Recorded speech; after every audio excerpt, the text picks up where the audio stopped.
अपनी संस्कृति, परंपरा और विविधताओं के लिए विश्व भर में प्रसिद्ध है। यहाँ हर साल बहुत सारे त्योहार आते हैं और हम उन्हें खुशियों से मनाते हैं। यही त्योहार हमें आस्था, परंपरा और इस प्रकृति के प्रति प्रेम सिखाते हैं। इन्हीं सब त्योहारों में से एक सबसे महत्वपूर्ण त्योहार है जो कि है हिंदू नववर्ष। हिंदू पंचांग के अनुसार नववर्ष की शुरुआत चैत्र मास के शुक्ल पक्ष की प्रतिपदा से होता है, जो वसंत ऋतु का समय होता है।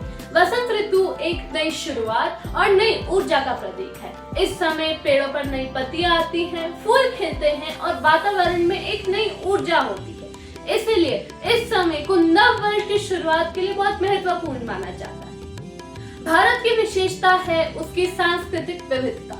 हम सब जानते हैं, हम इन त्योहारों को अलग अलग देश में अलग अलग तरीकों से मनाते हैं। तो चलिए जानते हैं कि हम नववर्ष को भारत के अलग अलग देशों में कैसे मनाते हैं। पर उससे पहले, hello everyone, welcome back to our channel fun time with Kaushik sisters. I am Bhavya, I am Srija, and together we are भवश्री।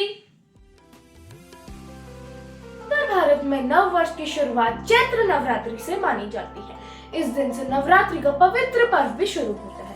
लोग अपने घरों के मंदिरों में कलश की स्थापना करते हैं, जो कि नवरात्रि का एक अनुष्ठान है। माँ दुर्गा की पूजा होती है और लोग अपने घरों में सुख, शांति और समृद्धि की प्रार्थना करते हैं। इसी तरह से उत्तर भारत में नववर्ष की शुरुआत भक्ति और श्रद्धा से शुरू होती है।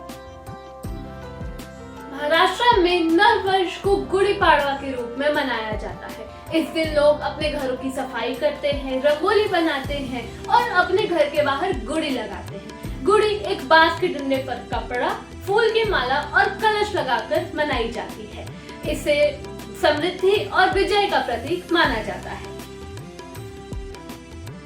दक्षिण भारत में नववर्ष को उगादि के नाम से जाना जाता है। इस दिन पर घर को आम के पत्तों से सजाते हैं और पूजा करते हैं।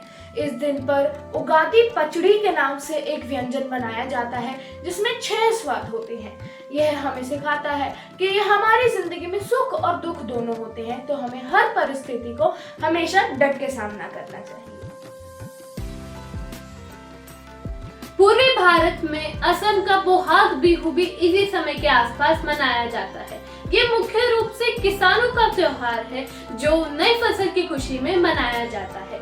इस दिन लोग पारंपरिक गीत और नृत्य के साथ उत्सव मनाते हैं। इसी तरह कश्मीरी पंडित अपना नववर्ष नवरेह के रूप में मनाते हैं और सिंधी समुदाय इसे चेटी चंड के रूप में मनाते हैं। इस प्रकार हम देखते हैं कि हिंदू नववर्ष अलग अलग क्षेत्रों में अलग अलग नाम और तरीकों से मनाया जाता है। चाहे इसके नाम और तरीके अलग हों, पर इसका संदेश एक ही है: नई शुरुआत, सकारात्मक सोच और आगे वाले वर्ष के लिए एक नई आशा। अंत में यही देखा जाता है कि यह हमारी संस्कृति और परंपरा के लिए बहुत महत्वपूर्ण है। यह हमें आगे बढ़ने की ऊर्जा देता है और हमें सकारात्मक सोच रखने की प्रेरणा देता है। तो अगर आपको हमारी वीडियो अच्छी लगे, इस वीडियो को लाइक, शेयर, सब्सक्राइब करना मत भूलना। बाय एवरीवन, मिलते हैं हम आपको अगली वीडियो में।